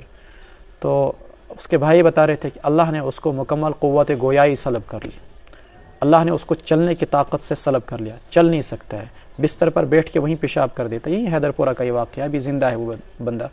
تو ہمارے پاس آ کے یہاں گھنٹوں بیٹھے کرتے تھے. چلنے کی طاقت سے محروم کر دیا، بولنے کی طاقت سے محروم کر دیا. اللہ نے دماغ جو تھوڑا بہت بچا تھا وہ بھی چھین لیا، وہ بھی ختم ہو گیا. اتنی بڑی پریشانی ہوگی. یہ بڑی مصیبت ہے انسان پر کہ اللہ کسی کو پاگل بنا دے، کسی کو بہرا بنا دے، کسی کو گونگا بنا دے. لیکن اس سے بڑی مصیبت یہ اللہ تعالیٰ بچائے کہ انسان کو اللہ تعالیٰ نے کان تو دے ہوں لیکن حق سننے کی صلاحیت نہ ہو. اللہ نے کسی کو آنکھیں تو دی ہوں لیکن حق دیکھنے کی صلاحیت نہ ہو. اللہ نے کسی کو دماغ تو دیا ہو لیکن حق سمجھنے کی صلاحیت نہ ہو. وَخَتَمَ عَلَىٰ قُلُوبِكُمْ دلوں پر مہر لگا دو. اور جب اللہ تعالیٰ ناراض ہو جاتے ہیں، سورہ انفال میں اللہ تبارک و تعالیٰ فرماتے ہیں میں ان لوگوں کے درمیان حائل ہو جاتا ہوں اس طریقے سے کہ وَاعْلَمُوا أَنَّ اللَّهَ يَحُولُ بَيْنَ الْمَرْءِ وَقَلْبِهِ، اللہ بندے اور اس کے دل کے درمیان حائل ہو جاتے ہیں. پھر یہ اتنا بڑا عذاب ہے اللہ تعالیٰ کی طرف سے. بندہ چاہے بھی حق کی طرف جانا تو اللہ تعالیٰ جانے نہیں دیتے، کیوں سرکشیاں اتنی کی ہوتی ہیں کہ اللہ تعالیٰ کی طرف سے عذاب ہوتا ہے اس کو، اب جا تو ہمیشہ ہمیشہ کے لیے مردود میرے دربار سے ہو گیا. اللہ حفاظت فرمائے، اللہ حفاظت فرمائے، اللہ حفاظت فرمائے. اس کی ذات بڑی بے نیاز ہے، وہ کسی کو بھی مردود کر سکتا ہے. قُلْ أَرَأَيْتَكُمْ إِنْ آتَاكُمْ عَذَابُ اللَّهِ بَغْتَةً، آپ کہہ دیجئے اگر آ جائے تمہارے پاس اللہ کا عذاب اچانک، او جہرتاً یا آ جائے اللہ تبارک و تعالیٰ کا عذاب اعلانیہ، هل يهلك الا القوم الظالمون، تو نہیں برباد کیے جائیں گے مگر صرف وہی لوگ جو کہ ظالم ہیں. وما نرسل المرسلین الا مبشرین ومنذرین، نہیں بھیجتے ہم پیغمبروں کو مگر خوشخبری دینے کے لیے، ومنذرین اور ڈرانے کے لیے. فمن آمن واصلح فلا خوف علیہم ولا هم يحزنون، جو لوگ ایمان لے آئیں، اپنے حالات کو سنواریں اور اپنے آپ کو درست کریں، واصلح انہیں نہ تو کوئی ڈر ہوگا کل قیامت کے دن، اور نہیں وہ رنجیدہ ہوں گے، نہیں انہیں کسی چیز کے چھن جانے کی پریشانی ہوگی. والذین کذبوا بآیاتنا، خوف کا مطلب یہ ہوتا ہے مستقبل کا کوئی اندیشہ، نہ معلوم اب ہمارے ساتھ کیا ہوگا. اور حزن کا مطلب ہوتا ہے ماضی کے متعلق کوئی غم کہ کوئی انسان اپنا آپ سے چھوٹ گیا، کسی کی بیوی دنیا سے رخصت ہو گئی، کسی کا باپ رخصت ہو گیا، کسی کا بیٹا انتقال کر گیا. ایسا غم چھا جاتا ہے کہ ساری زندگی انسان کو پھر سکون آتا ہی نہیں. ولا هم يحزنون، جنت میں نہ کوئی رنج ہوگا مستقبل کا کوئی خوف ہوگا، اور نمازی کی کسی چیز پر کوئی حزن اور رنج ہوگا۔ والذین کذبوا بآیاتنا، جن لوگوں نے ہماری آیات کو جھٹلایا، یمسهم العذاب بما كانوا يفسقون، ان کو ان کے گناہوں کی وجہ سے عذاب آ ہی پہنچے گا اللہ تعالیٰ کی طرف سے۔ قل لا اقول لكم عندي خزائن اللہ، یہ مشرکین بڑے عجیب و غریب ہوا کرتے تھے، اللہ کے رسول صلی اللہ علیہ وسلم کے پاس آئے، کہا تم تو ہمارے جیسے انسان ہو، اگر تم اللہ کے رسول ہو تو 3 معجزات دکھاؤ۔ ایک یہ کہ اللہ سے دعا کرو کہ اللہ تبارک و تعالیٰ زمین کے سارے خزانے ہمارے لے جمع کر دے۔ فتفجر الانہار خلالها تفجیرا، مکہ کے اندر پہاڑوں کو ہٹا دیا جائے، یا اسی طریقے سے سیرت بہ الجبال او قطعت بہ الارض او کلم بہ الموتى، یا اسی طریقے سے یہاں مکہ کے اندر دریا چلیں، یہاں کی زمین سرسبز و شاداب ہو جائے، اور یہاں پر کھجور اور باغات ہوں انگوروں کے مکہ کی زمین کے اندر۔ آپ جانتے ہیں مکہ کی زمین ایسی ہے کہ وہاں پر کوئی گھاس کا تنکا نہیں اگ پاتا ہے، وہاں کوئی فصل نہیں ہو پاتی، سنگلاخ زمین ہے، گرمی 50 ڈگری کی ہے، اور زمین کے اندر اگانے کی صلاحیت ہے ہی نہیں، ریت ہی ریت ہے۔ تو وہ اس قسم کے مطالبات کیا کرتے تھے، یا یہ کہ ہمارے آباء و اجداد قصی کو زندہ کر دو اور وہ بتا دے کہ یہ محمد رسول اللہ ہے تو پھر میں تمہاری بات مانوں گا، ان پہاڑوں کو ہٹا دیا جائے مکہ سے، ان پہاڑوں نے ہم کو بڑا تنگ کر رکھا ہے، اس قسم کے معجزات۔ اس پر اللہ تبارک و تعالیٰ نے کہا یہ آپ سے جو 3 معجزات کر رہے ہیں کا مطالبہ کر رہے ہیں کہ اللہ کے خزانوں کو ان کے لیے کھول دیا جائے، اور یہ کہ مستقبل کے بارے میں آپ ان کو بتا دیں، یہ انہوں نے مطالبہ کیا تھا کہ آپ اگر پیغمبر ہیں پھر ہمیں ہمارے مستقبل کے حوالے سے ہمیں یہ خبریں دے دیا کریں کہ کون سی چیز ہمارے لیے نافع ہے اور کون سی چیز ہمارے لیے نقصان دہ ہے، تاکہ ہم اسی لحاظ سے اپنی پلاننگ کریں۔ اور تیسری چیز یہ کہی کہ ہم کو تو نہیں لگتا کہ آپ اللہ کے رسول ہیں، اگر آپ اللہ کے رسول ہیں پھر اس کے صورت میں آپ کے ساتھ ایک فرشتہ ہونا چاہیے، اور یا آپ خود فرشتے ہونے چاہیے۔ اس کے جواب میں اللہ تبارک و تعالیٰ نے کہا قل لا اقول لکم، آپ ان سے کہہ دیجئے میں یہ نہیں کہتا عندی خزائن اللہ، میرے پاس اللہ کے خزانے ہیں، ولا عالم الغیب، اور میں یہ نہیں کہتا کہ میں غیب جانتا ہوں، ولا اقول لکم انی ملک، اور میں نہیں کہتا ہوں تم سے کہ میں فرشتہ ہوں، ان اتبع الا ما یوحى الی، میں نہیں پیروی کرتا ہوں مگر صرف اسی کی جو میری طرف وحی کی جائے۔ قل هل يستوي الاعمى والبصیر، آپ کہہ دیجئے کیا اندھا اور دیکھنے والا برابر ہو سکتا ہے؟ افلا تتفکرون، کیا تم لوگ غور فکر نہیں کرتے ہو؟ اس آیت کے اندر ڈائریکٹ صاف بتلا دیا گیا کہ پیغمبر کو اللہ کی طرف سے یہ تعلیم دی گئی، آپ صاف صاف بتا دیجئے میں غیب نہیں جانتا ہوں، لا عالم الغیب۔ کچھ مفسرین نے، اردو مفسرین نے، جو رسول اللہ صلی اللہ علیہ وسلم کے متعلق غیب دانی کا دعویٰ کرتے ہیں، انہوں نے یہاں پر ترجمے میں عیاذم باللہ تحریف سے کام لیا اور یوں ترجمہ کیا ولا عالم الغیب، آپ ان کو کہہ دیجئے لا عالم الغیب، میں آپ غیب نہیں جانتا ہوں۔ آپ کا مطلب قدیم اردو میں ہوا کرتا تھا کہ میں خود غیب نہیں جانتا ہوں، تو مطلب اللہ تعالیٰ مجھے غیب دیتا ہے، یعنی میرا علم غیب جو ہے وہ ذاتی نہیں ہے، وہ عطائی ہے۔ کیسے یہاں پر انہیں قرآن کے اندر تحریف کر دی؟ سوال یہ کیا جائے لفظ آپ نے لایا کہاں سے؟ ترجمے کے اندر تحریف کرتے ہو محض اپنے باطل عقائد کو ثابت کرنے کے لیے، حالانکہ یہاں پر لا عالم الغیب اگلے صفحے پر آئے گا وعندہ مفاتیح الغیب، لیکن اپنے باطل عقائد کو ثابت کرنے کے لیے اللہ تعالیٰ کے ساتھ دیگروں کو شریک ٹھہرانے کے لیے صفات کے اندر اور اللہ تبارک و تعالیٰ کی ذات میں اس قسم کی حرکتیں کرتے ہیں، ترجمے کے اندر تحریف سے کام لیتے ہیں۔ قل هل يستوي الاعمى والبصير افلا تتفکرون، آپ کہہ دیجئے کہ اندھا اور دیکھنے والا برابر ہو سکتا ہے، تم غور کیوں نہیں کر سکتے ہو؟ وَأَنذِرْ بِهِ الَّذِينَ يَخَافُونَ، ڈرائیے آپ اس قرآن کے ذریعے سے ان لوگوں کو جو ڈرتے ہیں اس بات سے کہ انہیں اللہ تعالیٰ کی طرف جمع کیا جائے گا، لَيْسَ لَهُم مِّن دُونِهِ وَلِيٌّ، نہیں ہے ان کے لیے اللہ کے سوا کوئی دوست اور نہیں کوئی سفارشی، شاید کہ وہ بچ جائیں، لَعَلَّهُمْ يَتَّقُونَ۔ رسول اللہ صلی اللہ علیہ وسلم کے زمانے میں قیامت کے حوالے سے عقائد کی 3 قسمیں لوگوں کے اندر تھی۔ کچھ لوگ ایسے تھے جو قیامت کے صاف صریح منکر تھے، کچھ لوگ ایسے تھے جو قیامت پر یقین رکھتے تھے، کچھ لوگ ایسے تھے جو قیامت کے بارے میں متردد تھے۔ قرآن کریم نے کہا کہ اس قرآن کے ذریعے سے نصیحت کرنا ان لوگوں کے لیے نافع ہوگا جو یا تو قیامت کا یقین رکھتے ہیں یا کم سے کم قیامت کے بارے میں تھوڑا بہت تردد رکھتے ہیں۔ جو قیامت کے بارے میں صاف صریح منکر ہیں، مانتے ہی نہیں بعث بعد الموت کو، ان کو کیا آپ اس قرآن کے ذریعے سے ڈراتے ہیں؟ اس لیے فرمایا کہ ان لوگوں پر آپ کی توجہ خاص ہونی چاہیے جو قیامت سے ڈرتے ہیں، الذین یخافون ان یحشروا الی ربہم، انہی کے لیے نصیحت نافع ہوگی۔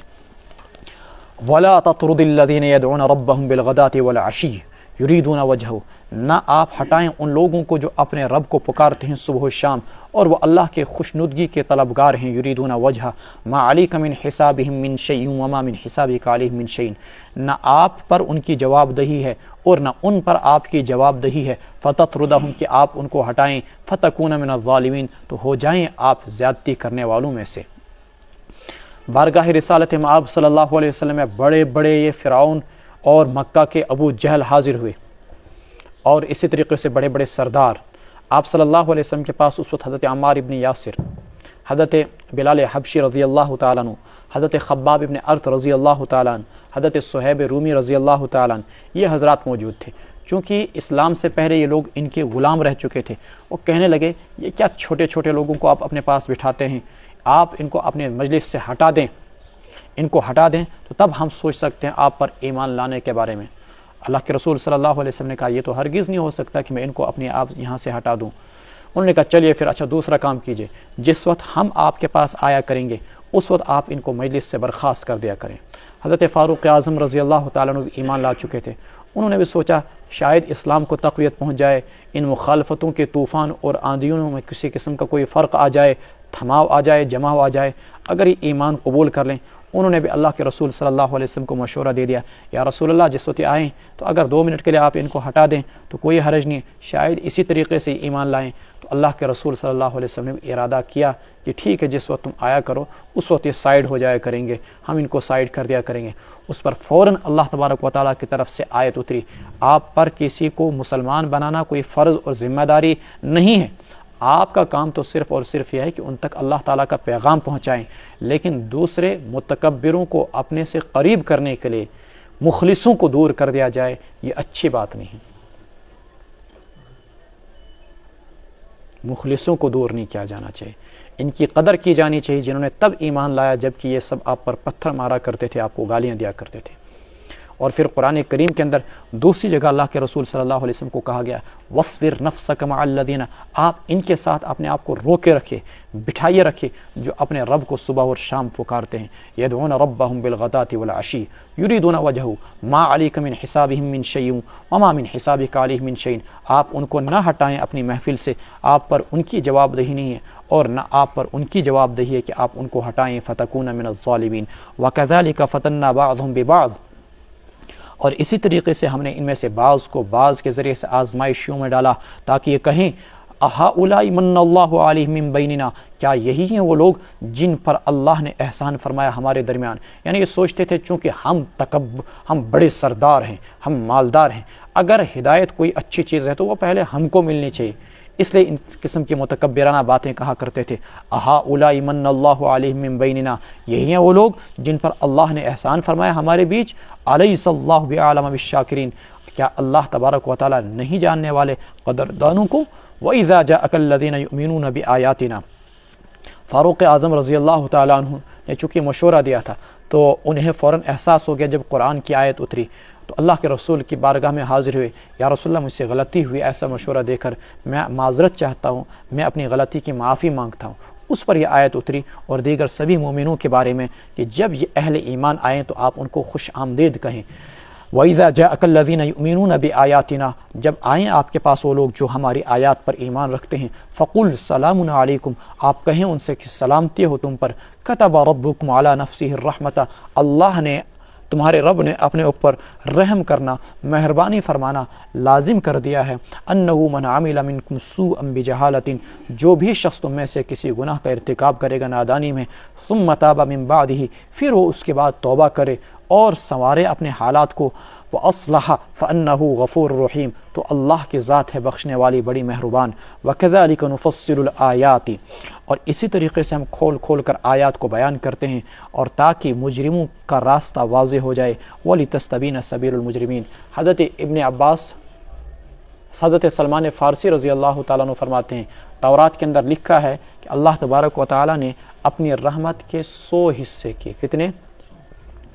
ان 100 حصوں میں اللہ تعالیٰ نے ایک حصہ پوری کائنات میں دنیا میں لوگوں کو دیا، جس کے ذریعے سے ماں اپنے بچے پر شفقت کھاتی ہے، جس کے ذریعے سے بھائی بھائی پر ہمدردی کرتا ہے، جس کے ذریعے سے آپ کسی بھی جانور پر ترس کھاتے ہیں، باپ بیٹے پر رحم کھاتا ہے، دوست دوست پر رحم کھاتا ہے، اور اللہ تعالیٰ نے اپنی ذات کے لیے رحمت کے 99 حصے رکھے ہیں، جس کے ذریعے سے وہ دنیا میں اور آخرت میں لوگوں پر رحم فرماتا ہے، خصوصاً آخرت میں قیامت کے دن اللہ تعالیٰ لوگوں پر رحمت فرمائے گا۔ اتنی رحمت کہ شیطان کو بھی امید ہو چلے گی کہ شاید اللہ تعالیٰ مجھے بھی بخش دے، اتنی رحمت اللہ تعالیٰ فرمائیں گے۔ تو کتب ربکم، اللہ نے اپنے اوپر رحم کرنے کو، مہربانی فرمانے کو لازم کر دیا۔ اللہ پر کوئی چیز لازم نہیں ہے، یہاں پر کسی بھی چیز کے یقینی ہونے کو، یقینی طور پر وجود میں آنے کو ان الفاظ کے ذریعے سے تعبیر کیا گیا ہے کہ بندو تمہیں سے جو بھی گناہ کرے گا نادانی میں، جہالت ان سے معلوم ہوا کہ مومن سے جو گناہ سرزد ہوتا ہے وہ عمدن نہیں، مومن سے جب بھی گناہ سرزد ہوگا تو نادانی سے ہوگا، کبھی ہوگا، ولم یصروا علی ما فعلوا، اصرار کے ساتھ بار بار نہیں ہوگا۔ اور مومن کی خاصیت کیا ہے کہ جب گناہ ہو جائے فاستغفروا لذنوبہم، فوراً اللہ تعالیٰ کی طرف رجوع کرے، ومن یغفر الذنوب الا اللہ، پھر وہ اللہ تعالیٰ سے توبہ کرے تو اللہ اس کو بخش دے، مہربان۔ رمضان المبارک کا مہینہ ہے، رخصت ہونا جا رہا ہے، آج تقریباً 14 رمضان ہے۔ حضرت جبریل امین نے اس شخص کے لیے بد دعا فرمائی کہ ہلاک و برباد ہو جائے وہ شخص جس کی زندگی میں رمضان آئے اور اپنے گناہوں کی بخشش نہ کرا سکے۔ آئیے ہم اللہ تعالیٰ سے دعا کریں کہ اللہ ہمارے گناہوں کو بخش دے۔ اس رمضان کے ختم ہونے سے پہلے اللہ تعالیٰ سے ہم صدق دل سے توبہ کریں ہر گناہ سے، اللہ ہماری توبہ کو قبول فرمائے، اللہ ہمیں تمام تر شرور و آفات سے بچائے اور ہمارے گناہوں کو معاف فرمائے۔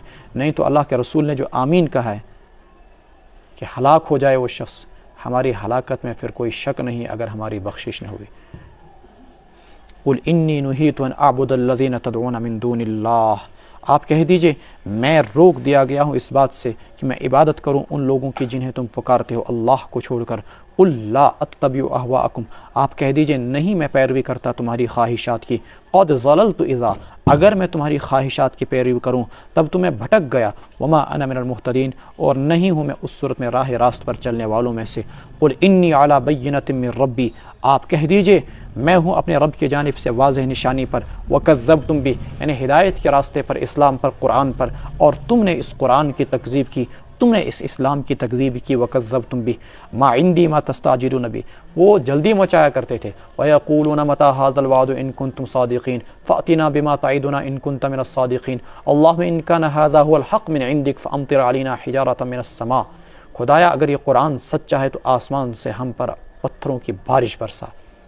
فامطر علینا حجارۃ من السماء او ائتنا بعذاب علیم، ہم پر دردناک عذاب اتار۔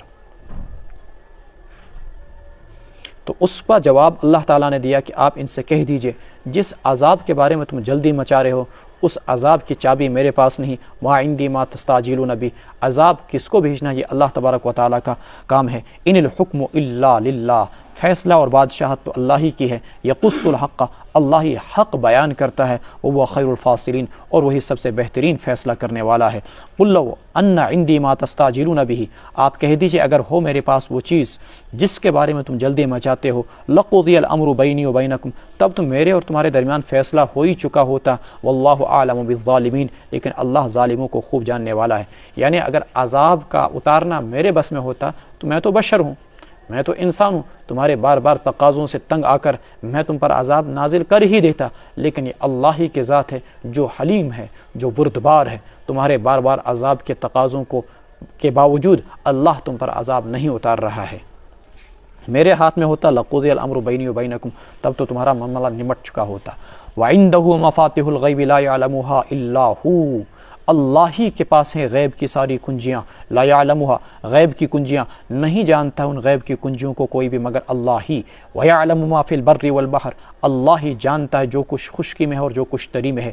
وما تسقط من ورقۃ الا یعلمها، نہیں گرتا ہے کوئی پتا مگر یہ کہ اللہ اسے جانتا ہے۔ ولا حبۃ فی ظلمات الارض، اور نہیں کوئی دانہ ہوتا ہے پڑتا ہے زمین کی تاریکیوں میں۔ ولا رطب ولا یابس، اور نہیں کوئی تر چیز اور نہیں کوئی خشک چیز مگر سبھی واضح کتاب میں موجود ہیں، لوح محفوظ میں موجود ہیں۔ زمین پر جو خشکی کا حصہ وہ صرف 28% ہے، جبکہ 72% زمین کا وہ پانی سے بھرا ہوا ہے۔ ہماری زمین پر کتنے اربوں کھربوں پرندے ہیں، کتنے اربوں کھربوں کیڑے مکوڑے ہیں، کتنے کروڑوں جانور ہیں، کتنی ہزاروں مخلوقات ہیں۔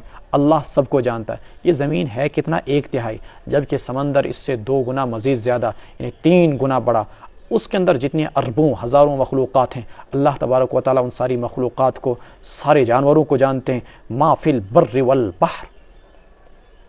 اچھا، کبھی آپ سفر کرتے ہیں ٹرین کے ذریعے سے، گاڑیوں کے ذریعے سے، دائیں بائیں آپ ہزاروں درختوں کو دیکھتے ہیں اور لاکھوں درختوں کو دیکھتے ہیں، آپ کھیتوں اور کھلیانوں کے اندر ہزاروں قسم کی گھاس پھوس دیکھتے ہیں۔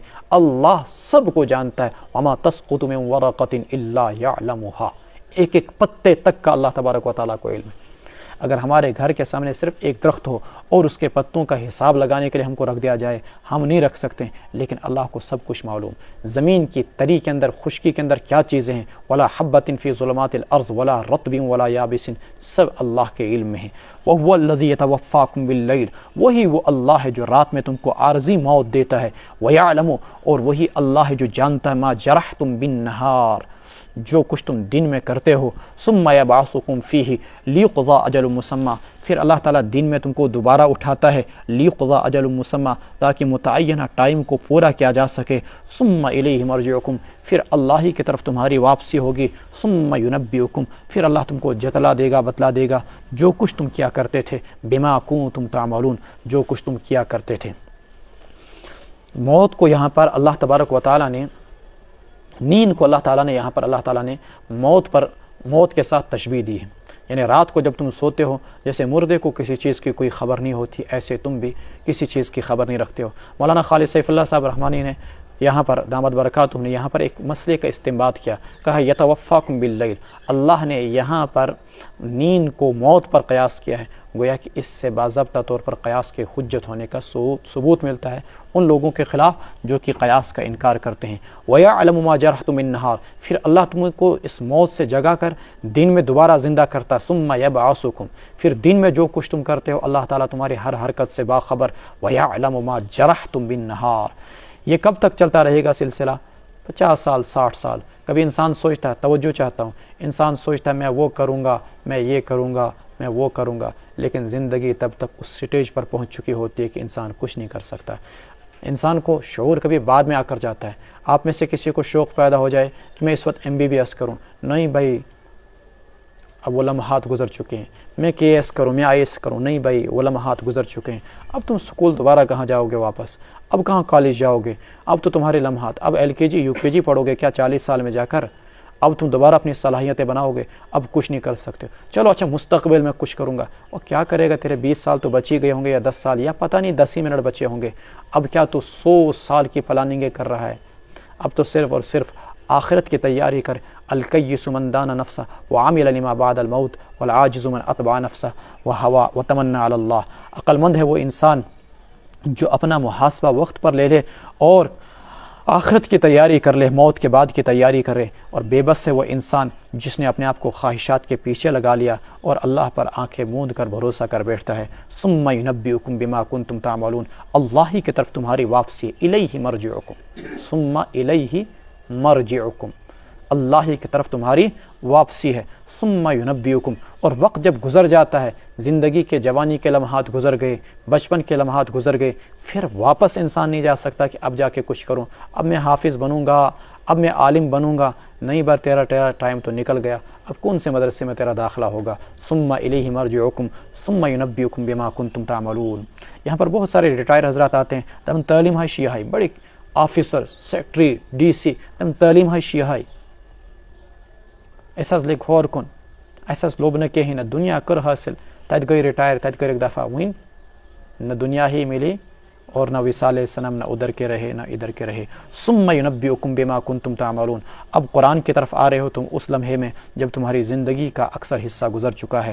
وہو القاہر، لیکن اس لمحے بھی آنا فائدے سے خالی نہیں، توبہ تو نصیب ہو گئی نا، اختتام تو اچھا ہو گیا نا، حسن خاتمہ تو ہوا نا، اللہ تعالیٰ نے موت تو بہتر دی، اس سے بڑی خوش نصیبی کیا ہوگی۔ لیکن کچھ بد نصیب ایسے ہیں جنہیں یہ احساس مرتے دم تک پیدا نہیں ہوتا۔